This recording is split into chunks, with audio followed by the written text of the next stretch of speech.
years of a government had passed, not one procurement was made. So the first of the things that we had to immediately procure from anywhere to give our Jawans was bulletproof jackets. It frightened me because I've read somewhat some parts of what happened in 1962, the Indo-China War. Our lack of preparedness, our not heeding the voice of the armed forces in dealing with the situation were all causes, some causes. There are several others I can say for what happened in 1962. But in 2017, when I entered the ministry, if we were still talking of procuring bulletproof jackets and also bullets for their guns, they were holding the guns, but they didn't have a bullet to use. They were running short of stocks. So that's the level from which Prime Minister Modi had started strengthening the armed forces. The purchase of Rafale, especially when we were facing a two-front kind of an attack, any time the situation would have aggravated. These are decisions which Prime Minister has taken much in the interest of the country. And there was nothing else but a government-to-government agreement, open as your palm is. But no, we only heard politics about what went behind the decision. And as per time declared at that time, I remember defending this in the parliament, in the Lok Sabha, standing and answering questions on Rafale. As per the schedule, every aircraft had come and Indian Air Force felt, yes, now they have the capability to handle situations. So the decisions were taken in the national interest. There were no kickbacks or there were no companies with which we had any dealing done.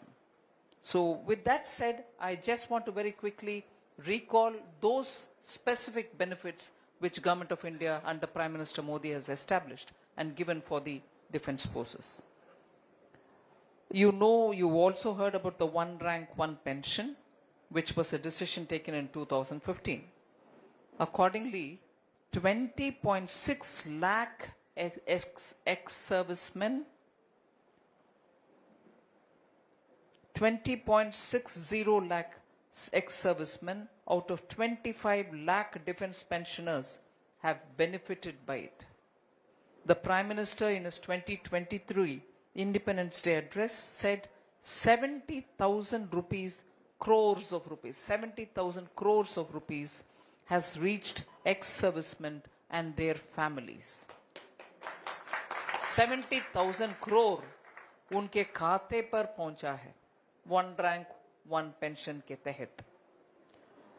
In February 2020, the central government met a long pending demand on granted parity to pre-2006 and post-2006 retirees holding the rank of honorary Naib Subedar in the army with effect from January 1st, 2006. So that was extended and this has benefited more than 75,000 soldiers.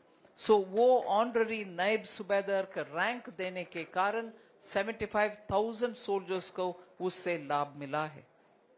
Government also decided to do away with the condition of minimum requirement of 7 years of continuous service for the grant of enhanced rate of ordinary family pension for armed forces personnel who died or were invalidated out even with less than 7 years of qualifying service.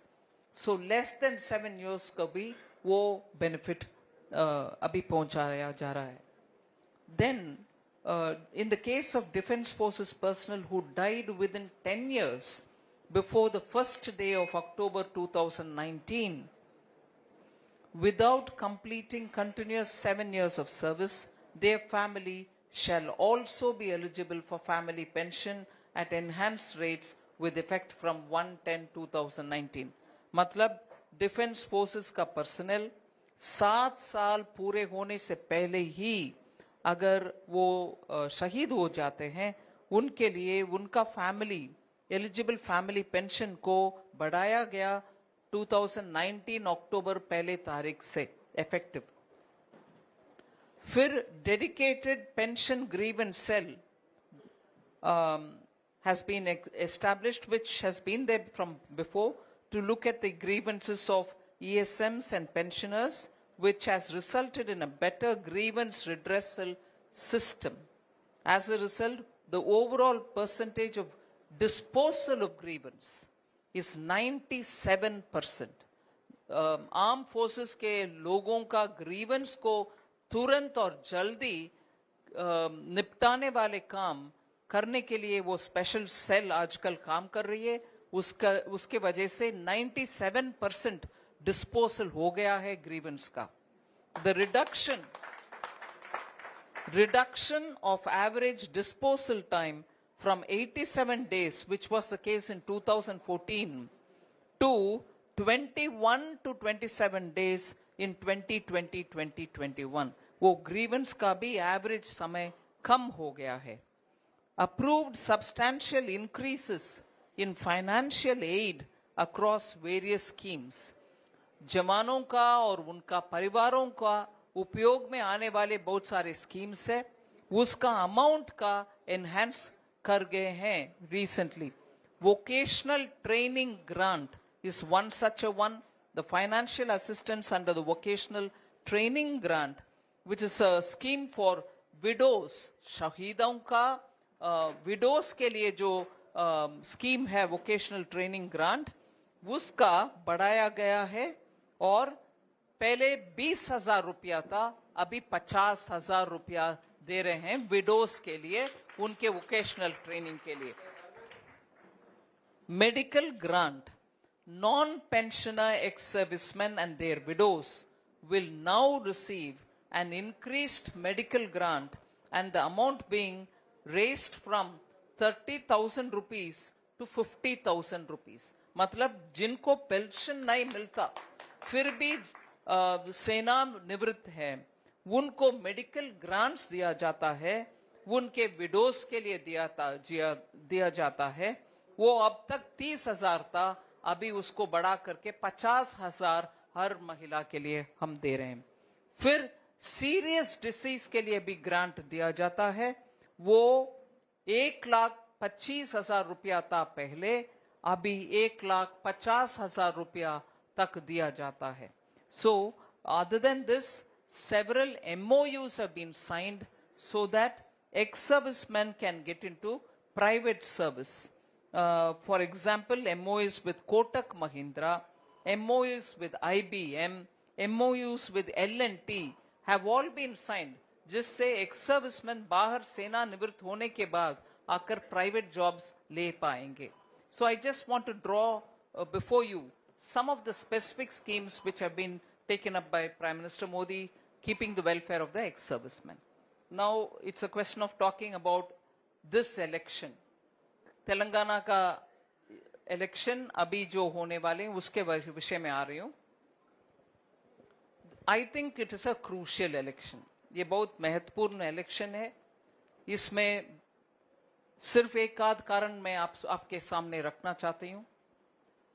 2014 में जब विभाजन हुआ, Telangana was a revenue rich state. It had enough money. It had enough resources from which, or properties and assets from which it could earn. फिर उसके बाद ये भी सच है कि हैदराबाद को with all the investments इतना अच्छा शहर बनाया गया, और केंद्र सरकार के इन्वेस्टमेंट पॉलिसीज के तहत you get a lot of FDIs coming into Hyderabad. Investments by multinational corporations are happening because the ecosystem has already been built, and at the time of division, Hyderabad was at the doorstep of receiving good investments, which is happening now. So one, you have revenue deficit monies in your hand, you have a well-built city which is giving you all the investment and the companies coming and settling here. Above all, the youth of Telangana, girls and boys, are very hardworking and they've acquired a lot of skills. As a result, you are able to service these companies as well. Give them jobs, give them the kind of exposure which gives the advantage. So, ESA ఇవన్నీ కలిపి ఒక చక్కటి వాతావరణం. ఆ వాతావరణంలో 2014లో మీకు ఇంత మంచి సదుపాయాలతోటి ఉన్నట్టు ఒక రాజ్యం మీ చేతిలో వచ్చినాక దాన్ని ముందుకు తీసుకెళ్లాలా, ఇంత అడ్వాంటేజ్ ఉన్నటువంటి స్టేట్ని మంచిగా ఇన్వెస్ట్మెంట్ని సదుపయోగం చేసుకొని రాష్ట్రానికి మంచి చేసి దేశానికి మంచి చేయడం పోయి తన సొంత కుటుంబాని కోసం, తన సొంత పార్టీ కోసం జనానికి రావాల్సిన డబ్బుని కూడా అటు వేరెక్కడో తిప్పేసి డెవలప్మెంట్ని కంప్లీట్గా మర్చిపోయి వచ్చే ఇన్వెస్ట్మెంట్ ఎలాగైనా వస్తున్నాయి, అది నేనే చేశానన్నట్టు గొప్ప మాటలు చూపించుకొని రెవెన్యూ సర్ప్లస్గా ఉన్నటువంటి స్టేట్ని రెవెన్యూ డెఫిసిట్ స్టేట్గా మార్చిన ఘనత కేసీఆర్ గారికి చేరాలి. రెవెన్యూ డెఫిసిట్ ఇంత ఒక చేతుల బంగారమైనటువంటి ఒక స్టేట్ని ఇచ్చినాక దాన్ని ఇట్లా మార్చేసి ఇవాళ తెలంగాణ అప్పులు పాలై ఉంది. నెక్స్ట్ 2 తరాలు 3 తరాలకి మన పిల్లలు అప్పు తీర్చడానికే వరీలు కట్టాలి. అందుకే కదా ఇప్పుడు చెప్తున్నారు. నాకు ఆశ్చర్యం వేసింది, మళ్ళీ అడిగాను. డిఫెన్స్ సర్వీస్ కోసం క్యాంటీన్ డిపార్ట్మెంట్ సర్వీస్ ఏదైతే ఉందో దాంట్లో వాళ్ళు వెళ్ళి కొంచెం వాళ్ళ కుటుంబానికి రోజానా ఏ సామాన్ కావాలో అది తీసుకోవడానికి వెళ్ళినా స్టేట్ గవర్నమెంట్ దాని మీద పన్నులు వేసాయండి. Taxes have been levied on canteen stores department. I'm shocked by this. అంటే దేశానికి సేవ చేసిన వాళ్ళకి మోదీ గారు ఒక సైడ్లో ఇంకా ఏం చేయాలి, ఇంకా ఎంత వాళ్ళ పిల్లలకి చేయాలి, వాళ్ళ విడోస్కు చేయాలని చూస్తూ పోతే ఇటువైపు క్యాంటీన్ స్టోర్స్ డిపార్ట్మెంట్ మీద ఎంత అన్నారు, 150 128% ట్యాక్స్ వేస్తున్న గవర్నమెంట్ని, స్టేట్ గవర్నమెంట్ని మీరు ఏం చేస్తారండి? అక్కడ పోయి మీరు కొనేదేంటి, గ్రోసరీస్, లేదు ఇంటికి ఒక సూట్ కేసు, లేదు షాంపూ. దీని మీద 125 జిఎస్టీలో కూడా మనం చేయట్లే. కోర్స్ లిక్కర్ల ట్యాక్స్ వేస్తున్నారు. అందుకే లిక్కరు, పెట్రోలు, డీజిల్ జిఎస్టీలో రాకూడదని ఆపేసే కొన్ని స్టేట్ గవర్నమెంట్లు వీళ్ళు కూడా ఉన్నారు. జిఎస్టీకి వచ్చేస్తే మీకు రీజనబుల్ రేట్లో ట్యాక్స్ ఉంటుంది, ఎక్కువ కన్స్యూమింగ్ ఐటమ్స్లో పెట్టట్లేదు. సో అట్లా డిఫెన్స్ సర్వీస్ పర్సనల్, నాకు ఒకవైపులో ఒక చిన్న మనసులో మాట చెప్తున్నా మీ ముందు. డిఫెన్స్ పర్సన్కి ఇంకా చేయాలి, మోదీ గారు ఇది చేయలే. ఇప్పుడు మాట్లాడుతున్నప్పుడు కూడా 90% ఓఆర్ఓపికి దొరికింది. 90 అన్నారా, 95 అన్నారు. ఇంకా 10%కి చేయకుండా వదిలేశారు. అది కూడా మీరు చూడండి అని చెప్పేవాళ్ళు నడుచుకొని వెళ్ళి టీఆర్ఎస్ ఆఫీస్లో సెక్రటేరియట్లో చెప్పాలి. 125% ట్యాక్స్ పెట్టారేంటండి, మేము ఉప్పు చెప్పు కారం కొనాలా వద్దా అని అడగొద్దా? వాళ్ళని అడగడం పోయి ఇచ్చిన మోదీ గారిని ఇంకా ఒక 10% మిగిలి ఉన్నారు కదా వాళ్ళకి ఏమైంది అంటున్నారు. సరే, అది కూడా మంచి మాటే, వెళ్ళి తీసుకెళ్ళి చెప్తాం మోదీ గారికి. బట్ ఇక్కడ జరుగుతున్న బట్టి ఇట్లాంటి బ్రేసన్ attack against our defense personnel and their families, are we not going to question them? So that is the highlight which I want to draw to your point. Approachable, responsive government which Prime Minister Modi runs listens to the grievance of armed forces and their ex-servicemen, and we respond accordingly. But if that is happening in one side, the other side you have somebody who comes around to tax your own, daily आटा, तेल, नमक खरीदने वाले दुकान में जाकर के 125% tax लगाने वाले सरकार के ऊपर आप क्या सोचेंगे? उनको क्यों वोट देना? आप मल्काजगिरी कॉन्स्टिट्यूएंसी में एक संदेश दो. ऐसे देश के लिए जान देने वाले सोल्जर्स के परिवार के खिलाफ ऐसे टैक्स लगाने वाले को आपका वोट नहीं मिलना चाहिए, नहीं मिलना चाहिए.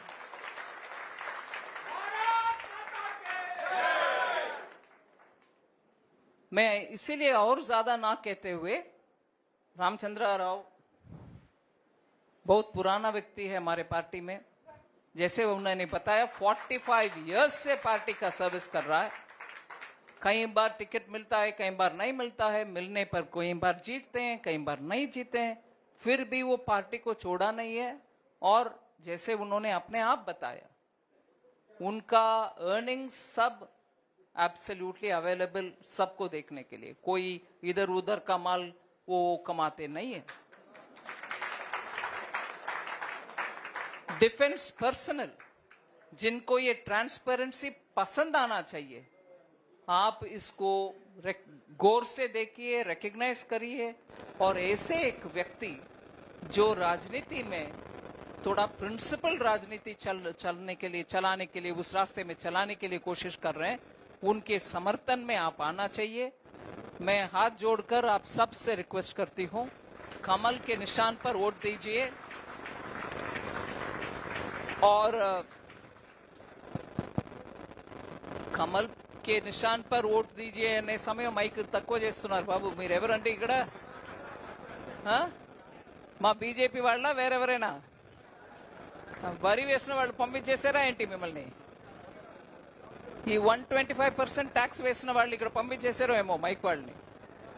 So let me conclude by saying, please on the polling day ensure that you will go early morning, cast your vote, don't leave it till afternoon. You never know who's going to misuse it. So नाश्ता बाद में, vote पहला। सो जा करके आपके मतदान देना, कमल के निशान पर देना। और रामचंद्र राव अगर आपके रिप्रेजेंटेटिव रहेंगे असेंबली में, इस इलाके के विषय पूरा उधर लेकर जाएंगे, उसके ऊपर बात करेंगे, आपके सेवा करेंगे। एक बार भारत माता की, भारत माता की। हमारे कैंडिडेट रामचंद्र राव जी की समर्थन में आप सब, मैं हाथ जोड़कर मांग रही हूं, कमल के निशान पर वोट दीजिए। और बीजेपी को जीतने के लिए आपका समर्थन हमें चाहिए। धन्यवाद।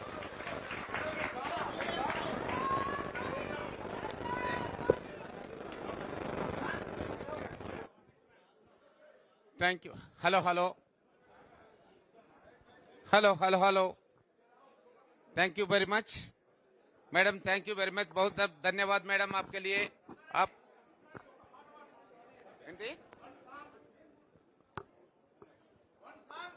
Hello hello hello hello yes, ఎక్కడ పాడతారు? ఎక్కడ పాడండి, అక్కడి నుంచే పాడండి। ఒక్క నిమిషం ఒక్క నిమిషం। नहीं नहीं नहीं नहीं, अभी थोड़ा सा वेट करिए, अभी बुलाएंगे, सभी को बुलाएंगे।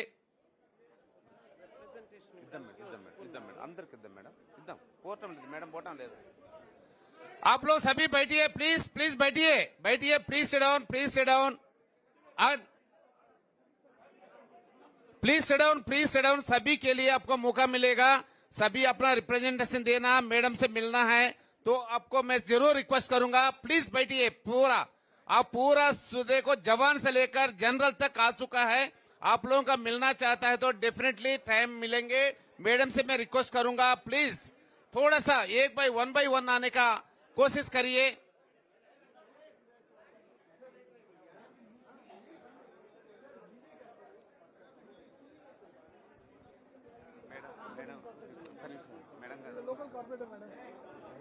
కొంచెం టైం ఉంది, కొంచెం రిప్రజెంటేషన్ ఇస్తారు మేడం, మేడం గారు కొంచెం టైం కూడా ఉంది, కొంచెం రిప్రజెంటేషన్ ఇస్తారు, ప్రెస్కి వెళ్ళాలన్నా కొంచెం ఒక రిప్రజెంటేషన్